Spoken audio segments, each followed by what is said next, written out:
Saint സമേഴ്സും നാമിയും തമ്മിൽ എന്തെങ്കിലും ബന്ധമുണ്ടോ? നാമിന്റെ അച്ഛനാണോ സെയിന്റ് സമേഴ്സ്? ഇത് ഈ അടുത്തിടയ്ക്ക് പൊങ്ങി വന്ന തിയറിയാണ്.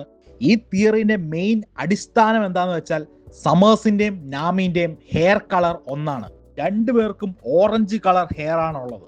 മറ്റൊരു റീസൺ എന്താണെന്ന് വെച്ചാൽ സ്ട്രോ ഹാച്ചിലെ എല്ലാവരും ഒരു സ്പെഷ്യൽ ലീനിയേജിൽ നിന്ന് വന്ന ആൾക്കാരാണ്. ലൂഫി മങ്കി ഡി ഫാമിലി എന്ന് വന്ന ആളാണ്. സോറോ റിയൂമന്റെ വംശത്തിലുള്ള ആളാണ്.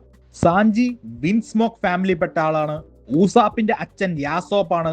എന്തിന് ഫ്രാങ്കിന്റെ അച്ഛൻ വരെ ഈ അടുത്തിടയ്ക്കാണ് ക്വീൻ ആണ് എന്ന് റിവീൽ ആയത്. ഫ്രാങ്കിനെ നമുക്ക് മാറ്റി നിർത്താം. പക്ഷെ ഈ പറഞ്ഞ പോലെ ആദ്യത്തെ 5 സ്ട്രോ ഹാച്ചിൽ 4 പേർക്കെങ്കിലും ഒരു സ്പെഷ്യൽ ലീനിയേജ് ഉണ്ട്, നാമി ഒഴിച്ച്. ഈ തിയറിന്റെ മറ്റൊരു കാരണം എന്താ വെച്ചാൽ നാമിയുടെ അച്ഛനും അമ്മയും ആരാണെന്ന് നമുക്ക് അറിയില്ല. സോ ചിലപ്പോൾ നാമിന്റെ അച്ഛനും അമ്മയും ഏതെങ്കിലും റാൻഡം ആയിട്ടുള്ള ആൾക്കാരായിരിക്കും. പക്ഷെ അങ്ങനെ വരാനുള്ള ചാൻസ് വളരെ കുറവാണ്. കാരണം നമ്മൾ ആദ്യമൊക്കെ വിചാരിച്ചുകൊണ്ടിരുന്നത് സോറോയും ഇതുപോലെ ആരുമല്ലാത്ത ഒരാളായിരുന്നു എന്നാണ്. പിന്നെയാണ് മനസ്സിലായത് സോറോ ഒരു ഷിമോസുക്കി ക്ലാനിന്റെ ഡിസെൻഡന്റ് ആയിരുന്നു എന്ന്.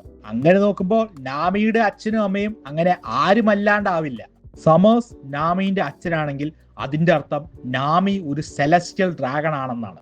നാമി ഒരു സെലസ്റ്റിയൽ ഡ്രാഗൺ ആണെങ്കിൽ നാമിയുടെയും അർലോങ്ങിന്റെയും റിലേഷൻ കുറച്ചുകൂടി ഇൻട്രസ്റ്റിംഗ് ആവും. നമുക്കറിയാം സെലസ്റ്റിയൽ ഡ്രാഗൺസ് ഒരുപാട് ഉപദ്രവിച്ച ഒരു വർഗമാണ് ദ ഫിഷ്മെൻസ്. അതേ സമയത്ത് ഇവിടെ നേരെ ഓപ്പോസിറ്റ്, നാമി എന്ന സെലസ്റ്റിയൽ ഡ്രാഗൺ കുറെ കാലം ഒരു ഫിഷ്മാന്റെ അണ്ടറിൽ സഫർ ചെയ്യേണ്ടി വന്നു. സോയാ ഇങ്ങനെയാണെങ്കിൽ ഈ റിലേഷൻ കുറച്ചുകൂടി ഇൻട്രസ്റ്റിംഗ് രീതിയിലേക്ക് മാറും. സോ അത്രയൊക്കെ ഉള്ളൂ. ആകെ രണ്ടുപേരുടെയും ഹെയർ സിമിലർ ആണ് എന്നുള്ളത് ഒഴിച്ചു നിർത്തിയാൽ ബാക്കി വേറെ കാര്യമായിട്ട് വലിയ തെളിവൊന്നുമില്ല. വീഡിയോ ഇഷ്ടപ്പെട്ടെങ്കിൽ ലൈക്ക് ചെയ്യുക, സബ്സ്ക്രൈബ് ചെയ്യുക, അഭിപ്രായങ്ങൾ കമന്റ് ചെയ്യുക. അടുത്ത തവണ കാണുന്നവരെ പീസ്.